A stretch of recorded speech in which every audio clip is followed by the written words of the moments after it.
கண்டிப்பா ஏற்றுக்கொள்ள முடியாது. பிரதானத்துவம் இந்த கூட்டத்துக்கு கூட்டப்பட்டது. ஏன் இவ்வளவு பெரிய ஒரு கன்ஃபியூஷன்? நான் ரொம்ப சிம்பிளான ஒரு பர்சன். அவருக்கு வேற எந்த விதமான ரைட்ஸும் கிடையாது.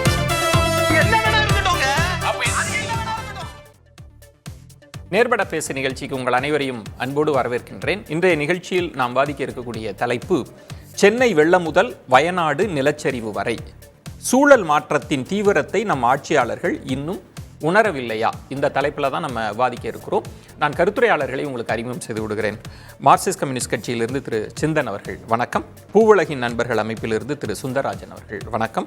நம்மோடு திமுகவிலிருந்து திரு கார்த்திகேய சிவசேனாபதி இணைந்திருக்கிறார். இன்னும் சற்று நேரத்தில் பாஜகவிலிருந்து குமரகுரு அவர்களும் இணைய இருக்கிறார். அவரையும் வரவேற்கலாம். பத்திரிகையாளர் சுவாமிநாதன் அவர்களும் இணைந்திருக்கிறார். வணக்கம் திரு சுவாமிநாதன். சிந்தன், உங்களிடமிருந்தே தொடங்குறேன். மத்திய அரசு நாங்கள் முன்பே எச்சரிக்கையை கொடுத்துட்டோம், அந்த எச்சரிக்கையை கேரள அரசு கண்டுகொள்ளவில்லை அப்படின்னு ஒரு விமர்சனத்தை வச்சிருக்கிறாங்களே. அதாவது மக்கள் பெரும் துயரத்தில் இருக்கும்போது குற்றச்சாட்டுகளை வச்சு அரசியல் கட்சிகள் மக்களை நையாண்டி பண்ண கூடாது. ஆனாலும் கூட ஒரு குற்றச்சாட்டை சொன்ன பிறகு ஒரு விளக்கம் சொல்ல வேண்டியிருக்கு. கேரள முதலமைச்சர் பினராயி விஜயன் அந்த அடக்கத்தோடு புரிதலோடு அந்த கருத்தை சொல்லியிருக்காரு. அதாவது நீங்கள் அலர்ட் கொடுத்துட்டீங்க அப்படின்னு சொல்கிறது ஒரு ஆரஞ்சு அலர்ட் ஒரு நாள் கொடுக்குறீங்க, அல்லது 29ஆம் தேதி இரவு மழைக்கு 30ஆம் தேதி ஒரு அலர்ட் கொடுக்குறீங்க. சரி, இந்த அலர்ட்லாம் வச்சே வந்த மழை அளவையும் வரும் என்று சொன்ன மழை அளவையும் ஒப்பிட்டால் சொன்னதை விட 3 மடங்கு அதிகம் மழை பொழிகிறது. இதனால் ஒரு இடர் வருதுன்னா ஒரு ரிப்போர்ட் கொடுக்கறதுனால அதை தடுக்க முடியுமா, அல்லது உரிய ஏற்பாடுகள் செய்வதனால தடுக்க முடியுமாங்கிறது தான் கேள்வி. ஏன்னா இப்போ அமித்ஷா இப்படி சொல்கிறாருல்ல, சொன்னாலே அதுக்கு அலர்ட் ஆயிடணும் அப்படின்னா, பட்ஜெட் விவாதத்தில் ஜான் பிரிட்டாஸ் ஒரு முக்கியமான பாயிண்ட்டை முன்வைக்கிறாரு. 4 மாநிலத்துக்கு மட்டும்தான் வெள்ளம் வருமா? பீகார் உள்ளிட்டு 4 மாநிலத்தை மட்டும் குறிப்பிட்டு 11,000 கோடி ஸ்பெஷல் பேக்கேஜ் அனௌன்ஸ் பண்ணுறீங்க. மற்ற மாநிலத்துக்கெல்லாம் வருஷத்துக்கு கொடுக்குற அதே நிதி தான். இதை நம்ம ஏற்கனவே பேசிட்டோம். தமிழ்நாட்டுக்கு கொடுக்குற நிதியை தான் கொடுத்தாங்க. புதுசாக நிதி கேட்டால் 1 பைசா தரலை. 6 முறை மோடி வந்தார், தரவே இல்லை. 4 மாவட்டத்தில் மழை வருது, முன்னறிவிப்பு இல்லைன்னு சொல்கிறோம், அதுக்கும் உரிய நிவாரணம் கிடையாது. சென்னையில் வெள்ளம் வருது, சென்னைக்கே பேசுகிறாரு. வெள்ளம் அந்த இடத்த பார்வையிட கூட போக தயார் கிடையாது. இத்தனையும் பேசலாம். ஆனால் விஷயம் என்னன்னா, வந்திருப்பது பேரிடர். ஒரு அரசுக்கு ஒரு முன் தற்காப்புக்கான ஏற்பாடு இருக்கணும். கிளைமேட் ஆக்ஷன் பற்றி மோடி அரசுக்கு என்னங்க பிளான், என்ன திட்டம்? இல்லை, இப்போ இதை எளிமையாக புரிந்து கொள்வதற்காக இது நடந்திருப்பது பெரிய பெருந்துயரம், அதை எல்லாருமே உணர்ந்திருக்கிறோம். ஆனால் என்ன சொல்கிறாங்கன்னா, நாங்கள் முன்னெச்சரிக்கை நடவடிக்கை சொன்னோம், 9 தேசிய பேரிடர் நிவாரண குழு அனுப்பிச்சிட்டோம், நம்மள்கிட்ட நவீன எச்சரிக்கை தொழில்நுட்பம்லாம் இருக்குது, நிலச்சரிவு ஏற்படும்னு சொல்லிட்டோம். இவ்வளவும் சொன்ன பிறகும் இவ்வளவு பெருந்துயரம் எப்படி நடக்குதுன்னு கேள்வி இருக்குல்ல? இல்லை, இது அவங்க சொல்கிறதுக்கு முன்னாலேயே கேரள அரசாங்கமே 2023 தன்னுடைய 2வது கிளைமேட் திட்டத்தை அறிவிக்குது.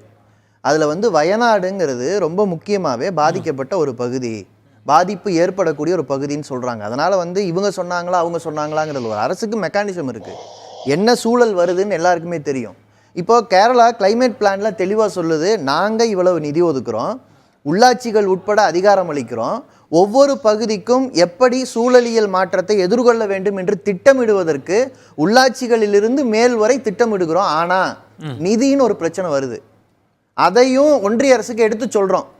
ஏன்னா ஜான் பிரிட்டாஸ் கேட்டிருக்காரு, ஒன்றும் இல்லை, போன முறை வெள்ளம் வந்தபோது மீட்புக்கு அனுப்புன ஏர்ஃபோர்ஸ், இப்போ சொல்கிறாங்களே இத்தனை குழு அனுப்பணும் அத்தனை குழு அனுப்பணும்னு, அரிசி கொடுத்தா அதுக்கும் காசு வாங்கிட்டாங்க, மீட்புக்கு அனுப்புன ஹெலிகாப்டருக்கும் காசு வாங்கிட்டாங்க.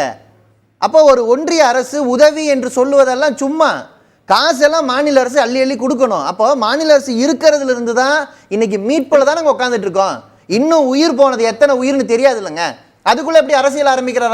அரசியல்ன்றதை விட இதை தடுத்திருக்க முடியும்னு நீங்க யோசிக்கலையா? இந்த இவ்வளவு பெரிய பாதிப்பை தடுத்திருக்க முடியும், மக்களை அப்புறப்படுத்தி இருக்க முடியும்னு நீங்க யோசிக்கல? இல்லை, இதை நம்ம லாஜிக்கா வேற மாதிரி பார்ப்போம். அப்படி தடுக்க முடியும்னா ஒன்றிய ஆட்சி இருக்கு பாருங்க, அதோட மிருக பலம் இருக்கிற உத்தரப்பிரதேசத்துக்கும் பீகாருக்கும் இந்நேரம் நிதியை ஒதுக்கி இருக்கக்கூடாது. ஏன்னா அவங்களுக்கு எல்லாமே முன்னால தெரியும், மொத்த நிர்வாகமும் அவங்க கையில் இருக்கு, எந்த இடரும் நடக்கவே நடக்காது.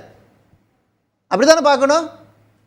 ஏங்க விவரம் தெரியுங்க. ஆனால் கிளைமேட் சேஞ்சுங்கிறது ஏதோ ஒரு மாநிலமோ ஒரு மாவட்டமோ இல்லை நினைச்சா ஒரு தலைவரோ தடுக்கிற விஷயம் இல்லை. ஏன்னா ஒரு நிலச்சரிவை போய் தடுக்கிறதுனா போய் கையை வச்சு தடுக்க முடியுமா? என்ன நடந்துட்டு இருக்காங்க பிரச்சனை? ஒரு பிளான்டேஷன் ஒர்க்கர் பிளான்டேஷனுக்கு பக்கத்தில் தோட்ட தொழில் எங்கே இருக்கோ பக்கத்தில் தாங்க இருப்பார். என்ன பஸ் விட்டுருக்கோமா போக போக எல்லா இடத்துக்கும் அப்படியே இஷ்டத்துக்கு போய்க்கிறதுக்கு? ஒரு நம்மகிட்ட இருக்கிற கட்டமைப்பில் அதுக்கேற்ற ஏற்பாட்டில் தான் இருக்குது. ஆனால் தோட்டக்கலை எங்கே நடக்குதோ அங்கே நிலச்சரிவும் சேர்ந்து தானங்க வரும். அப்ப இதுக்கான ஒரு ஒருங்கிணைந்த திட்டம் வேண்டாம் இல்ல? இப்ப வாழ்வாதாரமா உயிரா வாழ்க்கையா? வாழ்வா அப்படின்னா வாழ்வு தானே. ஏங்க டெய்லி சாப்பிடவும் வேணும், அதுக்கு நான் இடர்ல போய் சிக்கவும் முடியாது. வாழ்வாதாரமும் வேணும், சூழலும் முக்கியம். இங்க இதை பேலன்ஸ் பண்றது தான் பிரச்சனையே. இப்படி ஒரு திட்டம் இருக்கா ஒன்றிய ஆட்சி கிட்ட நான் கேட்கிறேன். இவ்வளவு பேசுறாரு, நான் சந்தோஷம். அமித்ஷா விமர்சிக்கிறதுக்கு எல்லா தகுதியும் இருக்கு. அவர் பேசுறாருன்னா நிதி ஒதுக்கி இருக்கேன் இவ்வளோ அப்படின்னு சொல்லணும். நீங்க 4 மாநிலத்துக்கு மட்டும் நிதி ஒதுக்கி இருக்கீங்கிறத ஜான் பிரிட்டாஸ் 29ஆம் தேதி குற்றச்சாட்டா வைக்கிறாரு. எதுக்காக? தனிப்பட்ட விஷயமா? இல்ல சிபிஎம்க்கு தனிப்பட்ட பிரச்சனையாங்க? ஒன்றிய ஆட்சி 4 மாநிலத்தை ஒதுக்குது. உங்களையும் தான் எம்பிசி எலக்ட் பண்ணியிருக்காங்க, உங்களுக்கு தான் அந்த பகுதியில் ஓட்டு போடுற மக்கள் இருக்காங்க.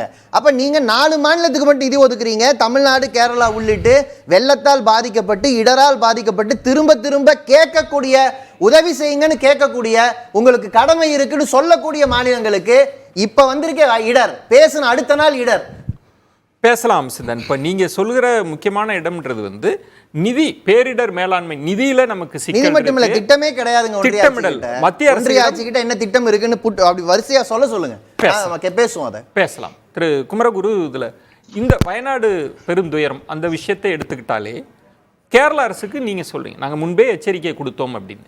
ஆனால் கேரள அரசு சொல்வது வானிலை மையம் கணித்ததை விட அதிக மழை பொழிந்தது, 3 மடங்கு. அதை நம்ம எக்ஸாக்டா சொல்லலை. நிலச்சரிவு ஏற்பட்ட பிறகுதான் நீங்க ரெட் அலர்ட்டை கொடுக்குறீங்க. ஆனால் அமித்ஷா அவர்கள் சொல்றாங்க நிலச்சரிவு ஏற்படும்னு நாங்கள் சொன்னோம் அப்படின்னு. ஆனால் அப்படி இல்லை, நிலச்சரிவு ஏற்பட்ட பிறகுதான் சொல்லப்பட்டிருக்கு. அப்படின்னா இதில் உண்மையா இந்த பிரச்சனையெல்லாம் அரசியெல்லாம் தள்ளி வச்சுட்டு பார்த்தா மத்திய அரசு கரம் கொடுத்து மாநில அரசோடு ஒரு கொள்கை எடுத்தாதானே இந்த பேரிடர்கள் எல்லாம் எதிர்கொள்ள முடியும். இல்லை, முதல்ல இதில் அரசியல் பண்ணக்கூடாதுன்னு என்னோட வேண்டுகோளும். ஏன்னா துயரமான ஒரு சம்பவம் நடந்திருக்கு. யார் மேலே தப்பு, நீ செஞ்சதா நான் செஞ்சதான்னு பேச வேண்டிய நேரம் இல்லை.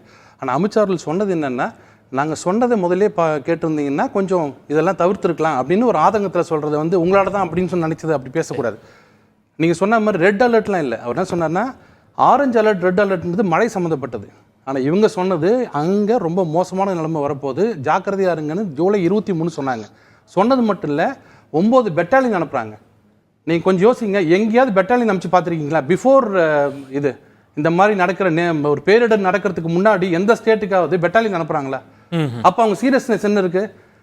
சென்ட்ரல் கவர்மெண்ட்டுக்கு சீரியஸ்னஸ் தெரியுது. இல்லை அங்கே ரொம்ப மோசமான நிலைமை இருக்குது, ஜாக்கிரதையாக இருக்குன்னு சொல்கிறாங்க. நிலச்சரிவு ஏற்படும் சொல்லிட்டு இல்லை அந்த இடம் மோசம், எது வேணாலும் எப்போ வேணாலும் நடக்கும் அப்படின்னு ஒரு இது. ஏன் நிலச்சரிவு கரெக்டாக கேட்குறீங்க?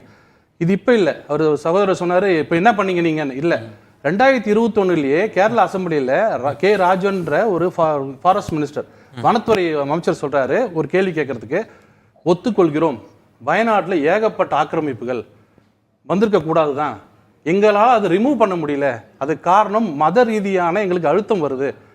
அங்கே இருக்கிறவங்க எல்லாரும் நிறைய பேர் மத ரீதி, நான் சொல்லலை, நீங்கள் உடனே எங்களை பிஜேபின்னு சொல்ல நான் சொல்லலை, ராஜேந்திர ஃபாரஸ்ட் மினிஸ்டர் சொல்கிறார்.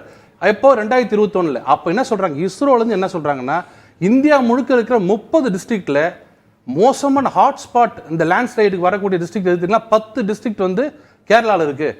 அதில் வயநாடு 13வது இடத்துல இருக்குது. சரி, எப்போ வேணாலும் எது வேணால் ஆகும்னு. இந்தியா முழுக்க இருக்கிறதுல 8 இடத்துல கேரளா ஒரு 8வது இடத்துல இருக்குது. கேரளா அந்த மாநிலமே லேண்ட்ஸ்லைடு வர்றது கண்டிப்பாக வரும் அப்படிங்கிறது உங்களுக்கு எனக்கு தெரியறதை விட மண்ணின் மைந்தனான பினராயி விஜயனுக்கு கண்டிப்பாக தெரியும். ஆனால் என்ன சொல்கிறோம், ஏன் அந்த ஆக்கிரமிப்பு அங்கே எடுக்கல? அங்கே ஏன் நடக்குது? ரெஸ்டாரண்ட் இல்லை, ரெண்டா பிரிச்சு பாருங்க. வாழ்வாதாரத்திற்காக இருப்பவர்கள் ஒன்று, அத்துமீறி கட்டடம் கட்டியிருப்பவர்கள் ஒன்று. இது ரெண்டையும் பேச வேண்டிய விஷயம் தான், நான் தவிர்க்க விரும்பலை. ஆனால் இதை தாண்டி சுற்றுச்சூழல் தாக்க மதிப்பீடு, சுற்றுச்சூழல் சார்ந்த சட்டங்கள் இருக்குல்ல, அது யாரோட அதிகாரத்தின் கீழ் இருக்கு? என்ன இப்போ சட்டம் சுற்றுப்புற சூழலில் சட்டம் போட்டு இவங்கள வெளியேற்றுங்க அப்படின்னு சொன்னால் ஒரு அமைச்சர் சொல்கிறாரு ஏற்றுக்க முடியாது, என்க்ரோச்மெண்ட் இருக்குதான். அங்கே இருக்க ரெசார்ட் எப்படி ரொம்ப ஏழைகள்லாம் கட்டின ரெசார்ட், அது அங்கே தங்குறவங்க ரெண்டா பிரிச்சு நான் சொல்கிறது கமர்ஷியல் எப்படி நீங்கள் விட்டீங்க? கமர்ஷியல் ஆக்டிவிட்டியை நீங்கள் லேண்ட்ஸ்லைட் ஏரியாவில் எப்படி விட்டீங்க? இப்போ அன்னாடங்காட்சிகள் ஒரு பணம் இல்லாமல் அவங்க இருக்கிறாங்கன்னா அவங்களையே நீங்கள் எடுத்து வேற இடத்துல வைக்கணும் தான் எங்களுக்கு கோரிக்கை. அது நான் சொல்லலை, அங்கே இருக்கிற கமர்ஷியல் ஆக்டிவிட்டி எப்படி நீங்கள் ஒத்துக்கிட்டீங்க? இவ்வளவு பண்ணிட்டீங்க, ஒரு வாரமாக மழை பெய்யுது, நீங்க அட்லீஸ்ட் இந்த வேண்டாம் இங்க இருந்து லேண்ட்ஸ்லைட்ல இப்ப சொன்னார் பாருங்க, இதுதான் ஃபர்ஸ்ட் டைம் நடக்கிற மாதிரி இருந்தா நானும் ஒத்துக்கிறேன். ஏன்னா நானும் ப்ரெடிக்ட் பண்ண முடியாது. 2015 நடந்த மழையை நான் ப்ரெடிக்ட் பண்ண முடியலன்ற வருத்தப்படுறேன். ஆனா 2021, 22 மட்டும் கண்டிக்கிறேன். ஏன்னா ஒரு தடவை அடிபட்டோம், 80 வருஷத்துல ஒரு தடவை சென்னை அடிபட்டது. திருப்பி ஒவ்வொரு தடவைங்க வந்து 2 ஃப்ளோர் 3 ஃப்ளோர் மூழ்கிட்டே இருக்கு நம்ம நாட்டுல சென்னையில. அப்ப யாரோட மிஸ்டேக் அது? இல்ல என்ன 500 mm உழுது 400 mm, அது இல்ல பிரச்சனை.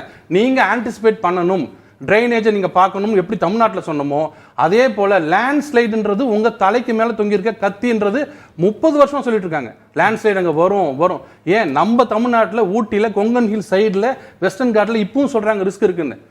அப்ப நம்ம இப்ப வெஸ்டர்ன் காட்ல மேற்கு தொடர்ச்சி மலைகள் சார்ந்த சட்டங்கள் அதிகாரங்கள்லாம் மாநில அரசுகிட்டே கொடுத்துட்டீங்கல்ல நீங்க? இல்ல நாங்க வச்சிருக்கோம். நீங்க எப்படி கேக்குறீங்கன்னா, நீங்க எங்களை கையெல்லாம் கட்டப்பட்டு விலங்கு போட்டு வச்சிருக்கீங்கன்னு ஏன் சொல்றீங்க? அப்ப சொல்ல வேண்டியதானே. நாங்க என்க்ரோச்மெண்ட் ரிமூவ் பண்றது ஸ்டேட்டா சென்ட்ரலா? அங்க இருக்கிற லோக்கல் இருக்க வயநாடுல இருக்கிற ரெசார்ட்டுக்கு கொடுக்குற பெர்மிஷன் கொடுக்கறது லோக்கலா சென்ட்ரலா? என்ன பண்ணாலும் இப்ப பாருங்க எனக்கு எவ்வளவு வருத்தம் பாருங்க.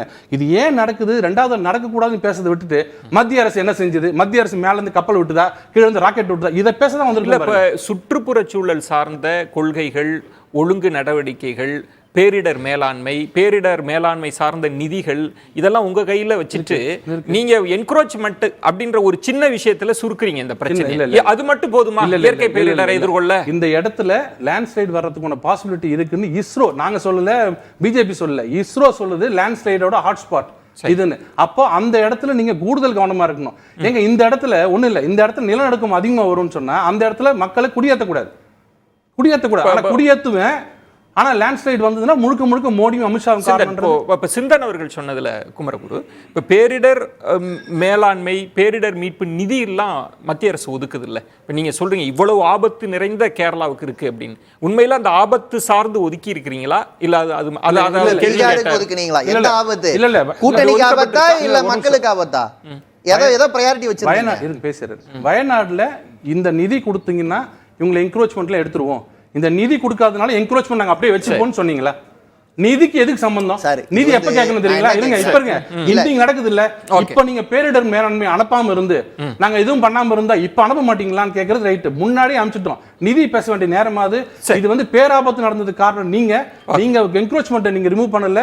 அங்க நடந்த எல்லா பேரும் நாம வாழ்ந்து குடியிருந்த மக்கள் அவங்க வீட்டோட மண்ணு சரிஞ்சு மூழ்கி இருக்கிறத பேசிக்கிட்டு இருக்கிறோம்.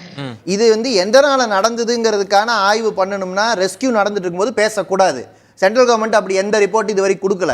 சென்ட்ரல் கவர்மெண்ட் ரிப்போர்ட் கொடுக்கட்டும், என்க்ரோச்மெண்டால தான் இது நடந்ததுன்னு. ஆனா நீங்க சென்னையில வெள்ளம் வந்தப்போ இல்ல 4 மாவட்டத்துல வெள்ளம் வந்தப்போ நல்லா தெரியும் இது வந்து மழை அளவு அதீதமாக பெய்தது. இது வந்து ஒரு கிளைமேட் பேரிடர், ஒரு ஒரு காலநிலை மாற்றம்ங்கிறத பத்தி எந்த திட்டமும் இல்லாத ஒரு அரசாங்கம் நீங்க காலநிலை மாற்றத்தை எதிர்கொள்வதற்கு திட்டம் வைத்து செயல்படுகிற மாநில அரசாங்கம் நோக்கி கை நோக்கி பேசிட்டு இருக்காங்க. நிதியும் வச்சிருப்பாங்க, சட்டம் போடுறதுக்கு அதிகாரம் வச்சிருப்பாங்க, நான் மக்களை பாதுகாக்க மாட்டாங்க. பேசலாம். கார்த்திகேய சிவசேனாபதி, இப்போ இது மாநிலங்கள் சார்ந்த பிரச்சனையா இருக்கு. உலகமே இந்த பேரிடர்களை வந்து எதிர்கொண்டு இருக்கப்போ மாநில அரசினுடைய ரோல் என்ன? அது முக்கியமா கேள்வி கேட்கப்படுது. நீங்க ஏன்னா எக்ஸிகியூஷன் இடத்துல மாநில அரசு தான். நாளை பாதிப்புன்னா மாநில அரசு பதில் சொல்ல வேண்டிய இடத்துல இருக்கு. ஒன்று, மாநில கட்சிகளுக்கு இது பற்றிய பார்வைகள் இருக்கா? ஏன்னா இது ஒரு பெரிய நெருக்கடியா தொடர்ந்து வந்துட்டு இருக்கிறப்ப இந்த சிக்கலை எப்படி புரிஞ்சுக்கிறது? வணக்கம். முதலில் திராவிட முன்னேற்ற கழகத்தின் சார்பாக, தமிழ்நாடு அரசின் சார்பாக கேரளாவில் அங்கே இறந்து போன மக்களுடைய குடும்பங்களுக்கு எங்களுடைய மிக வருத்தப்படுகின்றோம், இரங்கலை தெரிவித்துக் கொள்கின்றோம். உண்மையிலேயுமே இது வந்து மிகப்பெரிய ஒரு பேரிடர். இரண்டாவது, இது இப்போ அன்பு சகோதரர் சிபிஐஎம் கட்சியை சேர்ந்த சகோதரர் சொன்னது போல இப்போ வந்து உட்கார்ந்து இது யாரு மேலே தவறு என்று பார்ப்பது சரியான சமயம் கிடையாதுன்னு தான் நானும் நினைக்கிறேன். இருந்தாலும் அதை பேச வேண்டிய கட்டாயத்துக்கு தள்ளப்படுகின்றோம். ஒன்று, வயநாடு பகுதி எப்பொழுதுமே மான்சூன் சமயங்களில் அதிக மழை பெய்யக்கூடிய ஒரு பகுதின்னு நம்ம எல்லாத்துக்கும் தெரியும். ஒன்று, நிறைய மழை பெய்யக்கூடிய ஒரு பகுதி. ஆனா இன்னைக்கு பிரச்சனைகளுக்கெல்லாம் காரணம், 90% மேல் பிரச்சனைகளுக்கு காரணம் இது போன்ற சுற்றுச்சூழல் பிரச்சனைகள், இது போன்ற டிசாஸ்டருக்கு மேன்மேடு தான் சொல்லணும். நம்மளுடைய பேராசை, அன்சஸ்டைனபிள் லேண்ட் யூஸுங்க. விவசாயத்துல அங்க இருக்கக்கூடிய டைவர்சிட்டி இல்லாம விவசாயத்தை ஒரே ஒரு கிராப்பை விவசாயம் செய்வதால் வரக்கூடிய விஷயங்கள். இப்போ டைவர்சிட்டி இருந்ததுன்னா சேஃபா இருக்கும். அதே மாதிரி அங்க அஃபாரஸ்டேஷன் சொல்லி நிறைய நம்ம காடுகளை அழித்து மரங்களை அழித்து மோனோகிராப்பிங் சொல்லக்கூடிய ஒரே ஒரு விவசாயத்தை செய்து ஒரே ஒரு விதமான மரங்களை நட்டு இது போன்ற காரணங்களால் பத்தாவதுக்கு டெவலப்மெண்ட் அட் எனி காஸ்ட், எதை பத்தியும் கவலை இல்லாத ஒரு டெவலப்மெண்ட், சஸ்டைனபிளா அந்த டெவலப்மெண்ட் பார்க்காம என்னாலும் சரி, டெவலப்மெண்ட் வந்தா சரி, டாக்ஸஸ் வந்தா சரி, ஜிடிபி மேல போனா சரி அப்படின்னு சொல்லி பார்த்துக்கிட்டு இருக்கிறோமோ தவிர, நீங்க ஆரம்பத்துல ஒரு கேள்வி கேட்டீங்க, அந்த டெவலப்மெண்ட் எதற்கு என்று சிந்திக்க வேண்டிய காலகட்டத்துக்கு வந்திருக்கிறோம். ஒரு மனித குலத்திற்கே ஒரு சமுதாயத்திற்கே மிகப்பெரிய ஆபத்து வரப்போகிறது அப்படின்னா, இப்ப அங்க இருக்கக்கூடிய பழங்குடி மக்கள்னாலேயோ அங்க இருக்கக்கூடிய வேலை செய்யக்கூடியவர்களாலேயோ இருக்கக்கூடிய என்வாயர்மெண்டல் டேமேஜ் ரொம்ப கம்மி. பழங்குடியினால எந்த சுற்றுச்சூழலுக்கு எந்த பாதிப்பும் அங்க வர்றதே கிடையாது. வெளியில இருந்து உள்ள போய் நான் ரிசார்ட் கட்டுறேன், நான் தொழில் பண்றேன், இது நான் கேரளாக்கு மட்டும் சொல்ல. Ooty is a disaster waiting to happen. நான் திருப்பி சொல்றேன், தமிழ்நாட்டுக்கும் இதே நிலைதான். நமது மேற்கு தொடர்ச்சி மலையில் இருக்கக்கூடிய ஊட்டியிலும் இது நடக்க போகிறது. புள்ளிக்கு வந்திருப்பதனால் இந்த கேள்வி, இது ஏதோ கேரளாவோடு நம்ம சுருக்கி பார்க்கல, நம்ம பெருந்துயரில் எல்லாருமே பங்கு பெறுறோம். ஆனால் இனி அது நடக்கக்கூடாது அப்படின்ற இடத்துல மாநில கட்சிகள் இது சார்ந்த பார்வைகளை முன் வச்சிருக்கிறாங்களா? இப்போ மாநில அரசுகளில் இப்போ சுற்றுச்சூழல் இயற்கை பேரிடர் பெரிய ஆபத்து இருக்குன்னா ஒரு சுற்றுச்சூழல் சார்ந்த ஒரு அமைச்சரை நம்ம போடுறோமா? இது சார்ந்த கொள்கைகளை வகுக்கிறோமா? சமூக நீதி பற்றியெல்லாம் திமுக வெகுவாக பேசுகிறது அப்படின்னா அதற்கு இணையாக இன்னொரு இடத்துல இந்த இயற்கை பேரிடர் இருக்கிறப்ப கட்சிகளே தன்னை மாற்றிக்கொள்ள வேண்டிய இடத்துக்கு வந்துட்டாங்களா? இது சார்ந்து சிந்திக்க வேண்டிய இடத்துக்கு நகர்றாங்களா? இப்போ நான் சேர்ந்த திராவிட முன்னேற்ற கழகம், மாண்புமிகு இன்றைய முதல்வர், அன்றைய தலைவர், இந்திய நாட்டிலேயே முதல் முறையாக அங்கீகரிக்கப்பட்ட கட்சிகளிலே சுற்றுச்சூழலுக்கு ஒரு அணியை உருவாக்கி அந்த அணியின் மாநில செயலாளர் என்ற பொறுப்பையும் எனக்கு கொடுத்திருக்கிறார்கள். அதனால முதல் முறையாக சுற்றுச்சூழலுக்கு ஒரு அணியை உருவாக்கிய பெருமை எப்படி அந்தந்த காலகட்டத்துக்கு நீங்க சொன்ன மாதிரி சமூக நீதிக்கு தேவையா 1930களில் 40களில் 50களில் வேலை செய்தோமோ, இன்று காலநிலை மாற்றத்தின் பேர் ஆபத்தை புரிந்து கொண்டு சுற்றுச்சூழலுக்கு ஒரு அணியை திராவிட முன்னேற்ற கழகம் உருவாக்கியது ஒன்று. இரண்டாவது, ஆட்சிக்கு வந்தவுடன் முதல் முறையாக ஒரு மாநில கட்சி மாநில ஆட்சியில என்வாயர்மெண்ட் அண்ட் ஃபாரஸ்டுக்கு மட்டும் ஒரு அமைச்சர் இல்லாம கிளைமேட் சேஞ்சுக்கும் ஒரு அமைச்சரை அமைச்சகத்தை உருவாக்கியது மாண்புமிகு முதல்வர் திராவிட முன்னேற்ற கழகத்துடைய ஆட்சி தான். இப்போ திரு அண்ணன் சுந்தரராஜன் அவர்கள் இருக்கிறாங்க. மிக அற்புதமான கமிட்டிகளை உருவாக்கி இதற்காக Tamil Nadu green mission, Tamil Nadu climate mission உருவாக்கி அதற்காக நிறைய ஆய்வுகளும் ஆராய்ச்சிகளும் நடைபெற்றுக் கொண்டிருக்கிறது. ஏன்னா நமக்கு நிறைய டேட்டா வேணும், எங்கே தவறு செய்திருக்கிறோம் என்பதை நாம் உணர வேண்டும். உணர்ந்து அதுல மாற்றங்களை கொண்டு வர வேண்டும் என்பதற்காக நம்ம சஸ்டைனபிளா எப்படி இருக்க முடியும் என்பதற்காக பல்வேறு முயற்சிகளை திராவிட முன்னேற்ற கழக அரசு எடுத்துக் கொண்டிருக்கிறது. இத சொல்ற சமயத்துல நான் இன்னொன்னு சொல்லிடுறாங்க, ஒன்றிய அரசுக்கு மிகப்பெரிய ஒரு பங்கு இருக்கிறது. காரணம் என்னன்னு சொல்லி பாத்தீங்கன்னா, முழுக்க கடந்த 10 வருட காலமாக திரு நரேந்திர மோடி அவர்களுடைய ஆட்சி சுற்றுச்சூழலை பற்றி எந்தவித புரிதலும் இல்லாமல் அறிவும் இல்லாமல் நடந்து கொண்டு இருக்கக்கூடிய ஒரு கேடுகட்ட ஆட்சியாக இருந்து வருகிறது. ஆரோக்கியமான வாதத்துல தவிர்க்கலாம் திரு கார்த்திகேயன். ஆரோக்கியமான வாதம் தான். ஆனால் நீங்க மனித குலமே அழிய போகிறது அப்படிங்கும் போது அந்தமான் நிக்கோபார் தீவுல போய் 70,000 ஏக்கருக்கு யாராச்சும் ஒருத்தவங்க கொண்டு போய் அடானி கொண்டு போய் அங்க கொடுத்து அங்க நான் டிஃபென்ஸ் கார்டு உருவாக்குறேன், ஹாங்காங் மாதிரி உருவாக்குறேன்னு யாராச்சும் செய்வாங்களான்னு யோசிச்சு பாருங்க. ஒண்ணு. இரண்டாவது, என்வாயர்மெண்டல் இம்பாக்ட் அசஸ்மெண்ட் ஒன்று இருக்கு. அந்த இஐஏல யாரு வேணாலும் அப்ஜெக்ட் பண்ணலாம், நீங்க இது தவறுன்னு சொல்லலாம். இப்ப தமிழ்நாட்டில் உட்கார்ந்து கொண்டு இமாச்சல் பிரதேசத்தில் இருக்கக்கூடிய ஒரு திட்டத்தை நான் எதிர்க்க முடியும். அந்த சட்டத்தை திருத்தம் கொண்டு அந்த பகுதியில் வாழக்கூடியவர்கள் மட்டும்தான் இதை எதிர்க்க முடியும்னு ஒரு மிக மோசமான ஒரு திட்டத்தை சில கார்பரேட்டுகளுக்காக கொண்டு வந்ததும் திரு நரேந்திர மோடி அவர்களுடைய ஆட்சிதான். மூன்றாவதுக்கு ஒரு பிரதம மந்திரி இருப்பார், ஒரு சுற்றுச்சூழலுக்கு ஒரு அமைச்சர் இருப்பார், ஒரு இண்டஸ்ட்ரீஸ் டெவலப்மெண்ட் காமர்ஸுக்கு ஒரு அமைச்சர் இருப்பாரு. இப்போ காமர்ஸ் மினிஸ்டர் சொல்லுவாரு டெவலப்மெண்ட் அட் எனி காஸ்ட்னு சொல்லுவார். என்வாயர்மெண்ட் மினிஸ்டர் சொல்லுவாரு என்வாயர்மெண்ட் அட் எனி காஸ்ட், சுற்றுச்சூழலை பாதுகாக்க வேண்டும் சொல்லுவார். ஒரு பிரதம மந்திரி 2 பேர்த்தையும் கேட்டு சஸ்டைனபிளா எது நல்லது, நாட்டுக்கு நல்லது, இன்னும் அடுத்த 100 வருஷத்துக்கு 1000 வருஷத்துக்கு நாடும் நாட்டு மக்களும் நன்றாக இருக்க வேண்டும் நினைச்சு ஒரு பார்வையில சுற்றுச்சூழலை பற்றி ஒரு புரிதலுடன் முடிவெடுக்க வேண்டும். ஆனா கடந்த திரு மோடி அவர்களுடைய ஆட்சியில சுற்றுச்சூழல் அமைச்சர் சொன்னாரு, development is more important then environment. இப்படி ஒரு கேலி கூத்தை இந்திய நாடு உருவானது 1947 இருந்து நான் பார்த்திருக்கவே முடியாது. பேசலாம். உங்க முதல் கட்ட கருத்தா எடுத்துக்கிறேன். மாநில அரசு தன்னளவில் அந்த பார்வையை கொண்டிருந்தாலும் மத்திய அரசின் தேவை அதிகமாக இருக்கு, அவங்களுக்கு நீண்ட கால தொலைநோக்கு திட்டம் தேவைன்னு சொல்லியிருக்கிறீங்க. குமரகுரு, சுருக்கமா பதில் சொல்ல விரும்புனீங்கன்னா சுருக்கமா சொல்லி. இல்ல, இந்த நீங்க சொன்ன அந்த கார்ப்பரேட் அதானியை தமிழ்நாட்டுக்கு தயவு செய்து தொழில் தொடங்குன்னு சொன்ன அறிவே இல்லாம ஒரு கேடுகட்ட ஒரு ஆட்சி நடக்குது. நான் சொன்னா என்னோட தகுதிக்கு நல்லா இருக்காது. நான் சொல்ல மாட்டேன், என் தகுதிக்கு அப்படி சொல்ல மாட்டேன். டீசெண்டா பேசிட்டு இருக்கும்போது தகுதியா அறிவு எல்லாம் பேச வேண்டாம். நான் சொல்றது நம்ம பேசிட்டு இருக்கிறது இப்ப நிலச்சரிவை பத்தி. ஒன்றிய அரசு அங்க போய் அந்தமான் நிக்கோபார்ல பண்றது இதெல்லாம் நம்ம தேவையில்லாத வேலை. அதுவும் தேவைதானே? இல்ல, என்ன தேவை? இயற்கைக்கு முக்கியம் இல்லையா? சுற்றுச்சூழலுக்கு முக்கியம் இல்லையா? அப்ப யாரோட பெர்மிஷன் இல்லாம அங்க போய் நேரம் நடத்துறாங்களா? யாரோட பெர்மிஷன் இல்லாம எதுவுமே இல்லாம நீங்க சொல். அப்படி இல்லீகலா இருந்தா நீங்க கோர்ட் 10 லட்சம் மரத்தை வெட்டுறாங்க. நீங்க இல்லீகல் அப்படின்னு சொன்னா உங்களுக்கு எல்லா ஃபோரம் இருக்கு. ஆனா நீங்க அங்க போய் டெவலப்மென்ட் பண்ண இல்ல. நான் இயற்கை சார்ந்து நம்ம தீர்வுக்காக தான் நான் பேசுறேன். நம்ம பேசலாம். இல்ல, அந்த மாதிரி ஒரு ஸ்டேட் கவர்மெண்ட் இருக்கு. ஸ்டேட் இருக்காங்க. அது யூனிட்டரி. இல்ல, யூனிட்டரி. முதல்ல அந்த திட்டத்துக்கு எத்தனை லட்சம் மரத்தை நம்ம பேசலாம். இனி அந்த மாதிரி தொழிலதிபர்கள் தமிழ்நாட்டுக்கு வருவதை நான் வன்மையா கண்டிக்கிறேன்னு சொல்லி 2 பேரும் சொல்லுங்க. இல்ல, ஒரு பேலன்ஸ் லைன். பேலன்ஸ் லைன் இவர் கண்டிப்பாருங்க, இவர் கண்டிப்பாரு, இவங்களும் அவங்கள கண்டிக்க சொல்ல. ஒரு நாம பேசலாம். இப்போ சுந்தரராஜன், இந்த சிக்கல் அப்படின்றது ஒரு வயநாடோட நம்ம சுருக்கி பார்க்காம இனி நடக்கக்கூடாது. இது உலகளாவிய பிரச்சனையா இருக்கு. இன்னொன்று, இந்த துயரத்தையே நம்ம நினைச்சிருந்தா தடுத்திருக்கலாம் இந்த அவலத்தை அப்படின்னா என்ன செஞ்சிருக்கணும்? அதாவது நிச்சயமாக வயநாடு பேரிடரை நிச்சயமாக தடுத்திருக்கலாம்.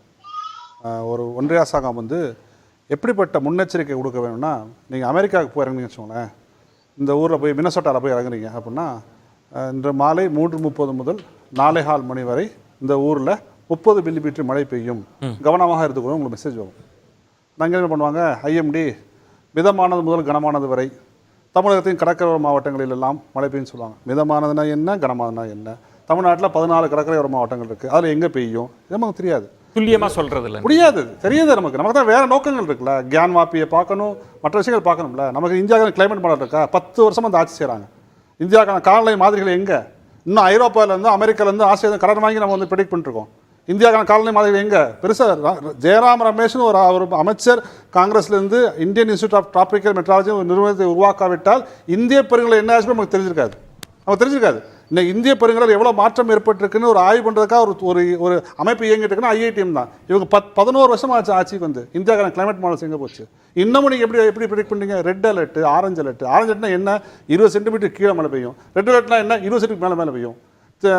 திருநெல்வேலி தூத்துக்குடி சொன்னாங்கல்ல, ரெட் அலர்ட் நாங்கள் கொடுத்தோம். ரெட் அலர்ட் 20 சென்டிமீட்டர்னா பேஜ் 90 சென்டிமீட்டர்ல நீங்கள் 20 சென்டிமீட்டர் எச்சரிக்கை கொடுத்துட்டு 22 சென்டிமீட்டர் மழை பெஞ்சா புரிஞ்சுக்க முடியும். ஆனால் உள்துறை அமைச்சர் சொல்றார், நம்மிடம் 23 நவீன எச்சரிக்கை தொழில்நுட்பம்லாம் வந்துருச்சு அப்படின்னு.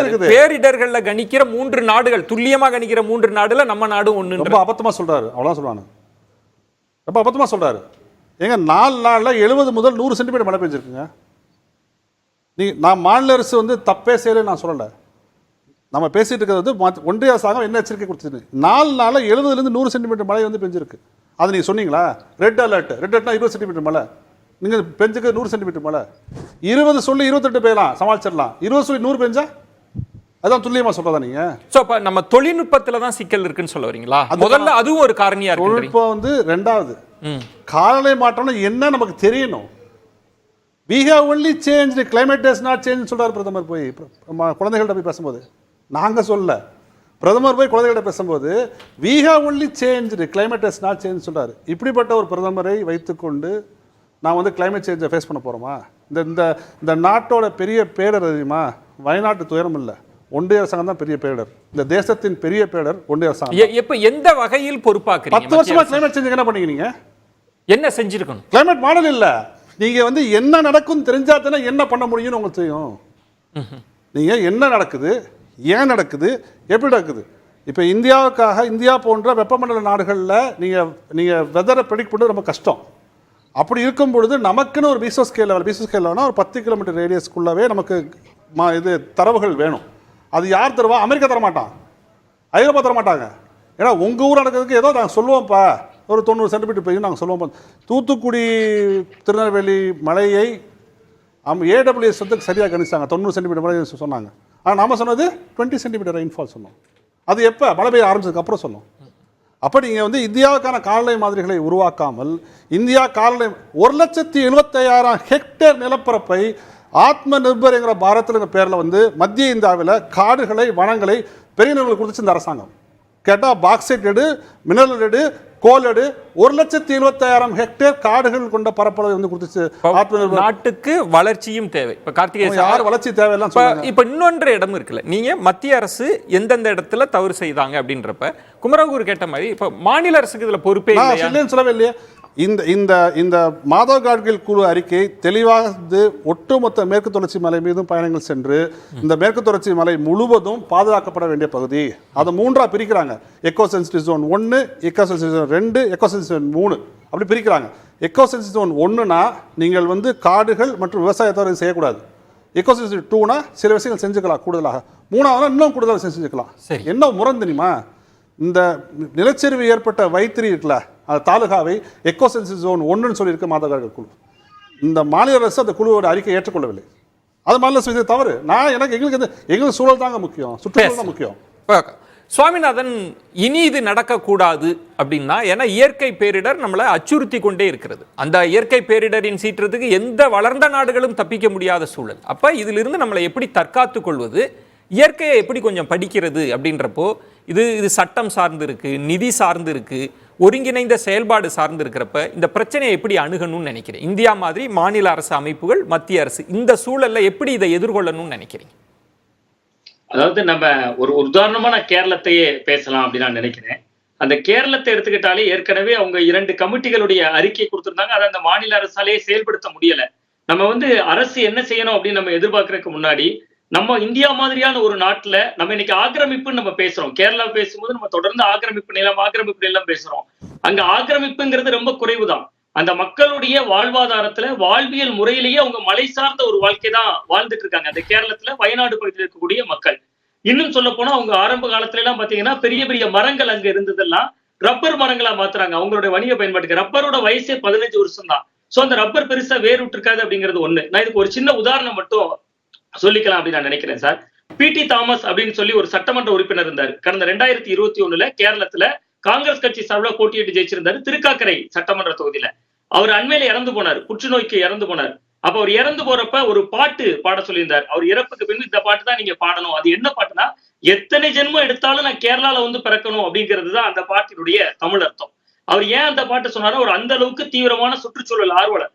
அவர் கேரளால தொடர்ந்து காட்கில் கமிட்டியை அமுல்படுத்தணும் அப்படிங்கிறதுக்கு தொடர்ந்து குரல் கொடுத்துட்டு இருந்தார். அதுல இருந்து என்ன நடந்துச்சுன்னா, 2009 ஒரு இடுக்கி பாராளுமன்ற தொகுதியில ஜெயிச்சிருந்தாரு. 74,000 ஓட்டு வித்தியாசத்துல ஜெயிச்சிருந்தார். ஆனா அவர் அந்த காட்கில் கமிட்டியை அமல்படுத்தணும்னு சொன்னதுனாலேயே 2014 தேர்தலில் காங்கிரஸ் அவருக்கு சீட்டே கொடுக்கல. இவ்வளவு CPM கட்சியை பொறுத்த வரைக்கும் அச்சுதானந்தன் அவர்கள் முதல்வராக இருந்தப்ப அவரே இடுக்கியில போய் நேரடியா அந்த சுரேஷ்குமார் ஒரு IAS ஆபீசர் அனுப்பி அங்க இடுக்கியில இருக்கக்கூடிய இந்த இவங்க எல்லாம் குறிப்பிடுற போல சில ஆக்கிரமிப்பு பகுதிகளையும் அந்த மக்களோட வாழ்வாதாரத்தை மாற்றக்கும் முயற்சி ஏற்படுத்துறாரு. ஆனா அடுத்த முறை பார்த்தா காங்கிரஸ் ஆட்சி வந்துருச்சு. சோ நம்ம இந்தியா மாதிரியான ஒரு நாடுகள்ல நம்ம ஆக்கிரமிப்பு அப்படிங்கிறத கை வைக்கிறது வந்து ஒரு ஆக்கிரமிப்பா இருக்கலாம், அல்லது ஒரு மக்களுடைய வாழ்வியல் சார்ந்த முறைகளா இருக்கலாம். இல்ல கை வைக்கிறதுங்கிறது சாத்தியமே இல்லாத ஒன்று. அப்படி கை வைக்கிறதுனா அவங்களுக்கான வாழ்வாதாரமும் அதை சார்ந்து இருக்கு. இப்ப நம்ம பேசுறது போல எல்லாமே ஆக்கிரமிப்பு நிலம் அப்படின்னு கிடையாது. வயநாடா இருந்தாலும் சரி, அது எதுவா இருந்தாலும் சரி, முழுக்க அங்க வந்து அது வந்து போன்ற ரெக்கமெண்டேஷன்ஸ் எல்லாம் இருக்கு, தொடர்ந்து கொடுத்துட்டே இருக்கிறாங்க. இதுல மாநில அரசும் அமல்படுத்துவதில் சிக்கல் இருக்கு அப்படின்னா இந்த பிரச்சனையை எப்படி எதிர்கொள்வது? இப்ப சுந்தரராஜன் அவர்கள் சொல்றாங்க, நமக்கு தொலைநோக்கு பார்வை இல்லை, காலநிலை மாற்றம் பெரிய அச்சுறுத்தலா இருக்கு. ஆனா நிறைய கமிட்டி ரெக்கமெண்டேஷன் கொடுக்குறாங்க. இப்ப அமல்படுத்துறதுல என்ன சிக்கல் இருக்கு? யார் அமல்படுத்துவது? இதை என்ன மாற்றம் வேணும்? சரி, இப்ப மாநில அரசை பொறுத்தவரை கேரளத்தை நம்ம ஒரு உதாரணமா எடுத்துக்கிட்டாலே, கேரளத்துல காட்கில் கமிட்டி ஒரு அறிக்கையை கொடுத்திருந்தாங்க. ஆனா அந்த அறிக்கையை கேரள அரசுகளே கடுமையான முறையில எதிர்த்தாங்க. ஏன்னா அந்த மக்களோட வாழ்வாதாரத்துக்கு அது வேட்டு வைக்குது. ஏன்னா முதல்ல நீங்க பாத்தீங்கன்னா 0ல இருந்து 10 கிலோமீட்டர் வரைக்கும் எக்கோ சென்சிட்டிவ் ஜோன் கொண்டு வந்தாங்க. அதாவது ஒரு ஒரு ஒரு ஒரு அந்த மலைப்பகுதிகள்ல இருந்து 0 கிலோமீட்டர்ல இருந்து 10 கிலோமீட்டர் அப்படின்னா நம்ம இருக்கிற பகுதியில இருந்து 40 கிலோமீட்டர் வந்துரும். ஒரு மலை இருக்கிற பகுதியில இருந்து 40 கிலோமீட்டர் வயநாடு எங்க இருக்கும், அந்த பகுதி எங்க இருக்கும். சோ அத அடுத்தது அவங்க சுந்தரராஜன் குறுக்கிட விரும்புறார். காத்துருங்க. இல்ல அது நீங்க சொல்றது எப்படின்னா, அது எக்கோ சென்சிட்டிவ் ஜோன்ங்கிறது ஒரு சரணாலயம் இருக்கு அப்படின்னா அதை சுற்றி எவ்வளவு கிலோமீட்டர் நமக்குன்னு சொல்லுவாங்க. நீங்க வாழ்ற இடத்த சுற்றி கிடையாது. ஸோ ஒரு சரணாலயமோ அல்லது பாதுகாக்கப்பட்ட பகுதியாக இருக்குன்னா அதை சுற்றி தான் எக்கோ சென்சிட்டிவ் ஜோன் இருப்பாங்க. இங்க மாதவ கார்கில் அறிக்கை என்ன சொல்லுச்சுன்னா, ஒட்டுமொத்த மேற்கு தொடர்ச்சி மலையும் சூழலியல் முக்கியத்துவம் வாய்ந்த பகுதி அப்படின்னு சொல்லிட்டு அவங்க வந்து அந்த பகுதிகளை வந்து 3ஆ பிரிக்கிறாங்க. சூழலியல் கூறு மண்டலம் 1, 2, 3 சொல்லி பிரிக்கிறாங்க. அதில் 1ஆம் நம்பர் சொல்லப்பட்ட மண்டலங்களில் என்னென்னலாம் நீங்கள் செய்யலாம் அப்படின்னு சொல்கிறாங்க. அது மாதிரி 2ஆவது நம்பரில் என்னதெல்லாம் நீங்கள் செய்யலாம்னு சொல்கிறாங்க. 3ஆவதுல என்னெல்லாம் செய்யலாம்னு சொல்கிறாங்க. அதுதான் மாதவ கார்கில் குழு அறிக்கை வந்து சொல்லுச்சு. அப்படி வந்து இந்த வைத்திரி தாலுகா வந்து ஜோன் 1ல வந்துச்சு அப்படின்னா நீங்கள் எந்த புது கன்ஸ்ட்ரக்ஷன் செய்யக்கூடாது, எது புதுசாக. அப்போ இந்த பரிந்துரைகளை எல்லாம் தாண்டி எப்படி இதெல்லாம் நடக்குது? ஆக்கிரமிப்புகளோ அத்துமீறல்களோ புரிந்து கொள்ளாத தன்மையை எப்படி நடக்குது? அது மக்கள் வாழ்வாதாரம்ன்ற ஒன்று மட்டுமே காரணமா இருக்கு அதுக்கு? இல்ல, பெரும்பாலும் அந்த பகுதியில வந்து அந்த வயநாடு சுற்றுவட்டார மக்களுடைய வாழ்வாதாரம்ங்கிறது ஒரு விவசாயம் சார்ந்த ஒரு வாழ்வாதாரம். அதை மீறி ஆக்கிரமிப்புகள் அங்க இருக்கு. ரெசார்ட் கட்டுறதா இருக்கலாம், அல்லது அந்த நம்ம ஏன் வந்து இந்த கமிட்டிகளுடைய அறிக்கையை ஏன் விமர்சனத்துக்குள்ளாருன்னா, சுந்தரராஜன் சார் இதை ஏத்துக்குவாங்கன்னு நினைக்கிறேன். அங்க கேரள நீராதாரத்துல இருக்கக்கூடிய ஒரு அணைக்கட்டுக்கு 50 வருஷம் ஆச்சுன்னா அந்த அணைக்கட்டை மாத்துங்கிறாங்க. இதெல்லாம் சேர்ந்துதான் இதெல்லாம் சாத்தியமா அப்படிங்கக்கூடிய ஒரு கேள்வியை உருவாக்குது அந்த மாநில அரசுக்கு. இது எல்லாத்துக்கும் மேல கேரளா இதுல கை வச்சுச்சுன்னா, நான் ஒரு உதாரணம் சொன்னேன். பிடி தாமஸுக்கு சீட்டே கொடுக்கல காங்கிரஸ் கட்சி. 2009ல ஒரு 74,000 ஓட்டு வித்தியாசத்துல ஜெயிச்ச பிடி தாமஸ் தன்னோட ஒரு 2014 தேர்தல நிக்கிறப்ப அந்த பகுதியில் இருக்கக்கூடிய மிக முக்கியமான ஆளுமைகள்ல இவருக்கு சீட்டு கொடுக்க கூடாதுன்னு சொல்லி சீட்டே கொடுக்கல. அப்ப அரசியல் ரீதியா அதுல கை வச்சாங்கன்னா அந்த அரசு நீடிக்காது அப்படிங்கிறது தான்.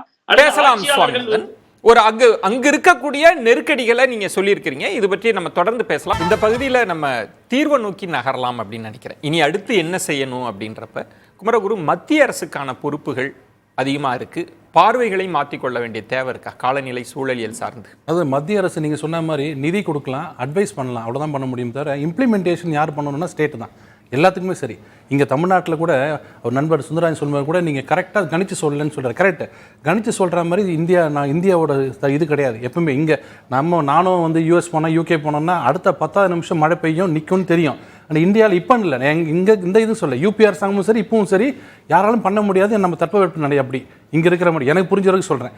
ஆனால் அவர் பிரதமர் சொன்னது என்னென்னா, கிளைமேட் அப்படியே தாங்க இருக்குது, நாம தான் கிளைமேட்டை சேஞ்ச் பண்ணிட்டோம். அது என்ன அர்த்தம்னா, நம்ம மனிதர்கள் வந்து தான் சேஞ்ச் பண்ணணும்னு சொன்னதை அப்படியே மாற்றி வேற மாதிரி சொல்றாரு. என்ன காரணம்னா, தமிழ்நாட்டில் இன்னும் நம்ம தெர்மல் ஸ்டேஷன் வச்சிருக்கோம்.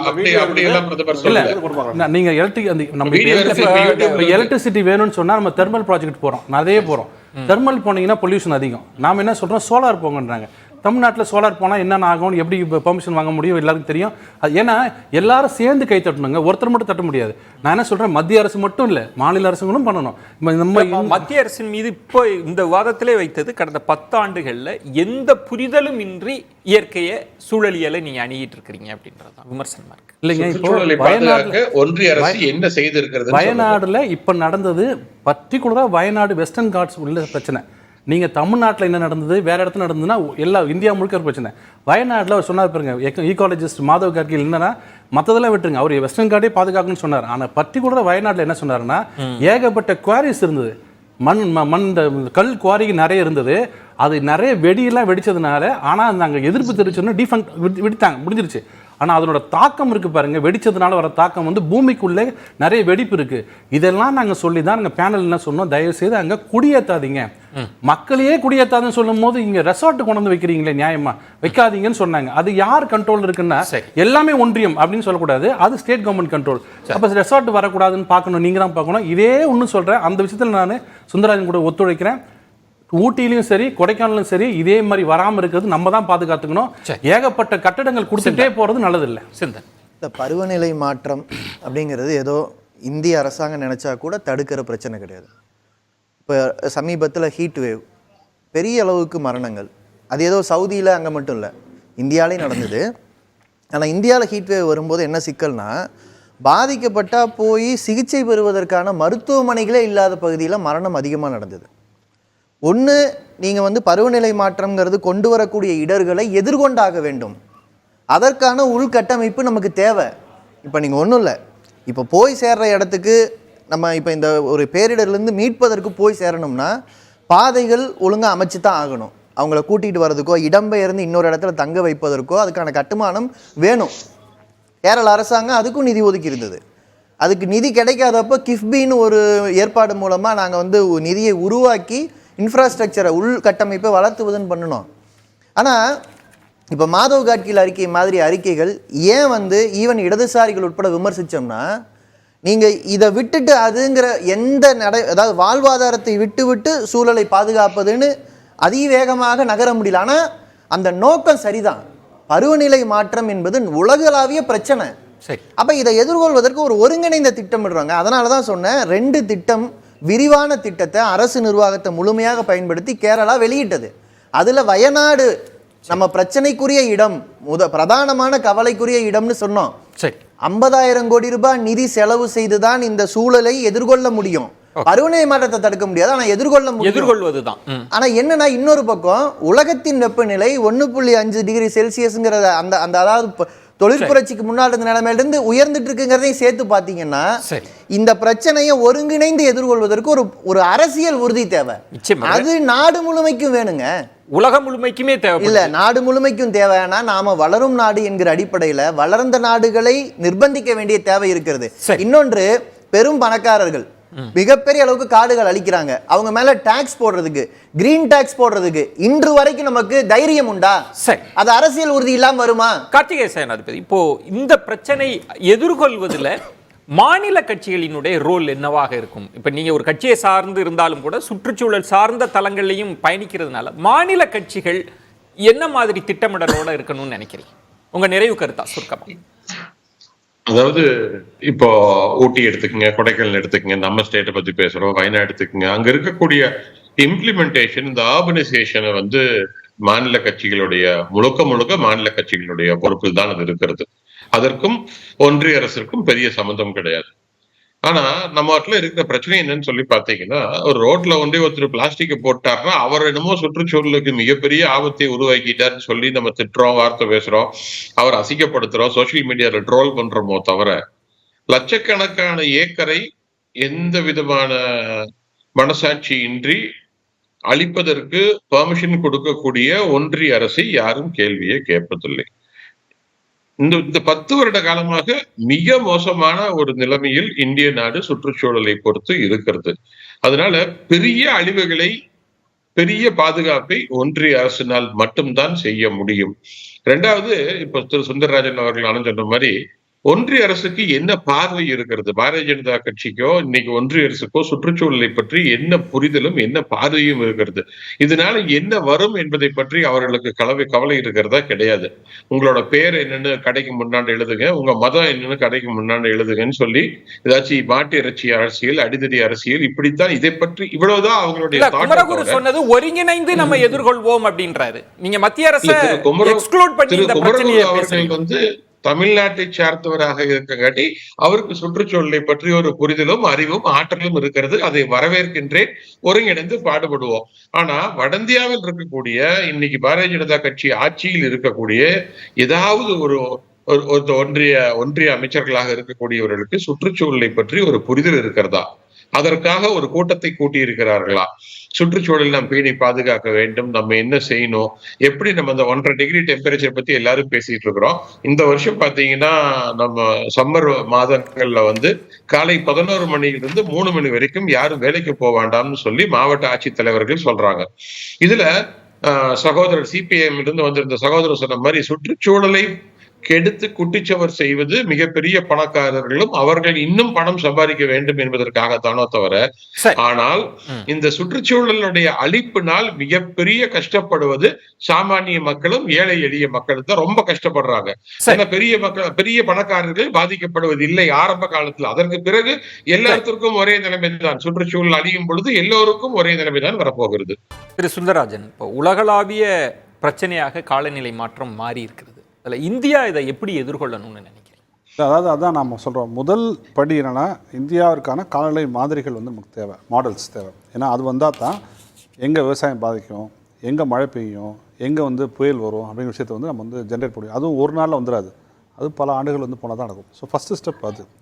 இரண்டாவது, நாங்கள் பூவில் என்பது சாப்பிட வழக்கு கூட போட்டிருக்கோம். இந்தியாவில் செயல்படுத்த போகின்ற எல்லா திட்டங்களையும் கிளைமேட் இம்பேக்ட் அசஸ்மெண்ட் பண்ணணும். இப்போ சுற்றுச்சூழல் தாக்க மதிப்பீடு பண்ணுறோம், அதே மாதிரி காலநிலை மாற்ற தாக்க மதிப்பீடு செய்யணும். இது நாங்கள் ஹைகோர்ட்டை வழக்கு போட்டு நிலுவையில் இருக்குது, ஒன்றிய அரசாங்கத்தோட பதிலுக்காக நாங்கள் வந்து காத்திருக்கோம். ஏன்னா நீங்கள் வந்து என்வாமெண்ட் சொல்லிட்டு கிளைமேட் சேஞ்சை விட்டுட்டு போயிட முடியாது. ஸோ கிளைமேட் சேஞ்சில் இம்பேக்ட் பண்ணிங்கன்னா அந்த திட்டம் என்ன, அது எவ்வளோ நாளைக்கு செயல்படும், அதோட கார்பன் ஃபுட் பிரிண்ட் என்ன, அது காலநிலை மாற்றத்தின் தாக்கத்தை அதிகரிக்குமா குறைவாக்குமா, அதை எப்படி மட்டுப்படுத்தணும், இதெல்லாம் நீ சேர்த்து ஆய்வு செய்ய வேண்டிய சூழல் வரும். அப்போ இந்தியாவில் கொண்டு வரக்கூடிய எல்லா திட்டங்களையும் கிளைமேட் சேஞ்ச் ஆஸ்பெக்டில் காலநிலை மாற்ற பார்வையில் ஆய்வு செய்த பிறகுதான் அனுமதிக்க வேண்டும். ஆனால் நம்ம வளர்ச்சியின் வேகம் தடபடாதா? நம்ம ஜிடிபி 3வது இடம் 2வது இடம்னு இல்லை, முதல்ல இந்த எது வளர்ச்சிங்கிற கேள்வி இருக்குது, அது ஒரு தனி விவாதம், நம்ம வந்து தனியாக கூட பேசுவோம். சரி, ஓகே. வளர்ச்சி மட்டற்ற வளர்ச்சி நம்ம போய் தான் இன்னைக்கு வந்து இப்படி வந்து நிற்கும். யாரும் வளர்ச்சி வேணான்னு சொல்ல, சுற்றுச்சூழலை கெடுக்காத நீடித்து இழைக்கக்கூடிய வளர்ச்சி, சஸ்டைனபிள் டெவலப்மெண்ட் தான் நம்ம வந்து வேணும். இன்றைக்கி வந்து ஒரு விஷயம் செய்கிறோம், 15 வருஷத்துக்கு தப்புன்னு தூக்கி போட்டுரும், அது வளர்ச்சி அல்ல. சரியா? ஸோ எந்த விஷயம் நீடித்து இழைக்கிறோமோ அதான் வந்து வளர்ச்சின்னு சொல்கிறோம். அப்போ நீங்கள் வந்து இந்தியாவில் கொண்டு வரக்கூடிய திட்டங்கள் எல்லாவற்றையும் ஒரு காலநிலை மாற்ற பார்வையோடு ஆய்வு செய்து அதன் பிறகு தான் நீங்கள் அனுமதிக்க வேண்டும் அப்படின்னு சொல்கிறோம். அதுக்கப்புறம் வல்னரபிள் ஹாட்ஸ்பாட்ஸு, இப்போ கேரளா மாதிரி, உத்தராஞ்சல் மாதிரி, இமாச்சல் பிரதேஷ் மாதிரி இந்த மாதிரி வல்னரபிள் ஹாட்ஸ்பாட்ஸில் சார்தாம் ரோடு போடுறேன், நாங்கள் அந்த கேதார்நாத்தை இணைக்கிறேன், இதை பண்ணுறேன்னு சொல்லி செய்கிற விஷயங்கள்லாம் விட்டுணும். நீங்கள் வந்து கம்ப்ளீட்டாக எக்கோசிஸ்டி ஜோனாக வந்து நீங்கள் வந்து மதிக்கணும். சரியா? அதெல்லாம் நீங்கள் செஞ்சுட்டு இந்தியாவின் காடுகளின் பரப்பளவை வந்து அதிகரிப்பது, முதல்ல இந்தியாவிற்கான ஒரு காலநிலை கொள்கை இருக்கா? நமக்கு கிடையாது. நம்மளோட கிளைமேட் சேஞ்ச் பாலிசி என்ன? இன்னமும் நம்ம நிலக்கரி வச்சு தான் வந்து மின்சாரம் தயாரிக்கிறதுக்கான அனுமதியை கொடுத்துட்ருக்கோம். 10 வருஷம் முன்னாடி கொடுத்தோம், அப்போ வந்து கிளைமேட் சேஞ்ச் பற்றின பெரிய பார்வை இல்லை. 20 வருஷம் முன்னாடி கொடுத்தோம், பார்வை இல்லை. சரி, ஆனால் இப்போ அதை கொடுக்குறோம். அதை இப்போவும் நாம் வந்து தெர்மல் பிளான்ஸை புதுசாக கட்டுறதுக்கான அனுமதி வந்து கொடுத்துட்ருக்கோம். மினிஸ்ட்ரி ஆஃப் கோல் வந்து இன்னும் புதிய நிலக்கரி சுரங்களை திறப்பதற்கான விஷயங்கள் வந்து செஞ்சுட்ருக்கு. அப்போ உங்களுக்கான கிளைமேட் பாலிசியை வந்து என்ன நீங்கள் வந்து முடிவு பண்ணணும். முடிவு செஞ்சுட்டு ஒரு தேர்ட் வேர்ல்டு கண்ட்ரீஸ்க்கான ஒரு குரலாக இந்தியா வந்து சர்வதேச மட்டத்தில் ஒலிக்கணும். நீங்கள் இனிமேல் அமெரிக்காவில் என்ன டோ பண்ண அவசியம் இல்லை. சரியா?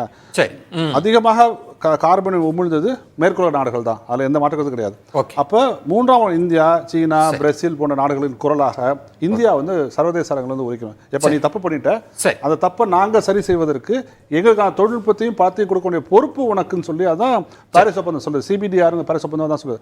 அதை வலியுறுத்தி சர்வதேச அரங்கில் வாங்க வேண்டிய பொறுப்பு வந்து இந்தியாவுக்கு வந்து இருக்குது. சுவாமிநாதன், மாநில அரசுகளினுடைய பொறுப்புகளா நீங்க எதை பாக்குறீங்க? எங்க சிக்கல் இருக்கு, எதை சரி செய்யணும்னு நினைக்கிறீங்க? உங்க நிறைவு கருத்து.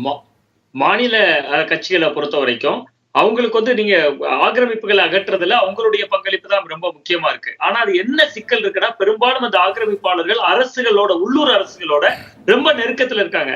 அதனால அவங்கள கை வச்சா அது சார்ந்த விஷயங்கள்ல தேர்தல் அரசியல்ல எதிரொலிக்குது, வாக்கரசியல்ல எதிரொலிக்குதுங்கிற பார்வையெல்லாம் கடந்து மாநில கட்சிகள் வந்து இதை வந்து ஒரு சுற்றுச்சூழல் புரிதலோடு அணுகணும். இப்ப நம்ம இந்த கேரள விஷயம் பேசுனதுனால மட்டும் ஒண்ணு அந்த ஆக்கிரமிப்புகள் மட்டும் அங்க பிரச்சனை இல்லை. இப்ப அண்மையில கோழிக்கோடுல இருந்து வயநாடு வரைக்கும் ஒரு சுரங்கப்பாதை போட இருக்காங்க. அந்த பாதைக்கு அரசு வந்து ஒரு டெண்டர் நோட்டீஸ் கூட இப்ப வெளியிட்டு இருக்காங்க. அதற்கு மார்க் செய்யப்பட்ட இடத்துல கூட இந்த நிலச்சரிவு ஏற்பட்ட பகுதிகளில் வழியாதான் அதுவும் போறதா இருந்துச்சு. சோ மாநில அரசுகள் வந்து ஒரு பக்கம் மத்திய அரசு செய்யல அப்படிங்கிறது இருந்தாலும் கூட மத்திய அரசோ மாநில அரசுக்கு அந்தந்த பகுதி சார்ந்த சுற்றுச்சூழல் சார்ந்த புரிதல் ரொம்ப அதிகமா இருக்கணும். ஒவ்வொரு மாவட்டத்திலையும் சுற்றுச்சூழல் ஆர்வலர்களை உள்ளடக்கின ஒரு கமிட்டி போட்டு அந்த கமிட்டி கிட்ட இருந்து அப்பப்ப இப்ப ஏற்கனவே தமிழ்நாடு மாதிரியான மாநிலங்கள்ல இருக்க ரொம்ப ஒரு ஸ்டேட் லெவல் கமிட்டி இருந்தாலும் கூட மாவட்ட அளவுலையும் ஒவ்வொரு பகுதிகளில் என்னென்ன இயற்கை வளங்கள் இருக்கு, அது சார் குறிப்பிட்டதை போல ஒரு புதிய தொழில் நிறுவனத்தை அனுமதிக்கும் போது அதுல எந்த அளவுக்கு இயற்கை பாதகமான விஷயங்கள் ஏற்படும் அப்படிங்கிற விஷயங்கள்லாம் தொடர்ந்து விவாதிச்சு அரசு, மாநில அரசுகள் முடிவெடுத்தா மட்டும்தான் இந்த சிக்கல்களுக்கு ரொம்ப தீவிரம். இன்னொன்று மிக முக்கியமா, மாநில அரசு ஓட்டு அரசியல் அப்படிங்கிறத தாண்டி மாநில கட்சிகள் வெளியில வரும்போது மட்டும்தான் இதுக்கு மிக முக்கியமா தீர்வு கிடைக்கும் அப்படிங்கிறதா நான் என்னுடைய கருத்தா. நன்றி. சிறப்பு விருந்தினர்களுக்கு என்னுடைய நெஞ்சம் நிறைந்த நன்றிகளை தெரிவித்துக் கொள்கிறேன். மற்றொரு தலைப்புல சந்திக்கலாம். நன்றி, வணக்கம். அது வந்து கண்டிப்பா ஏற்றுக்கொள்ள முடியாது. பிரதான கூட்டப்பட்டது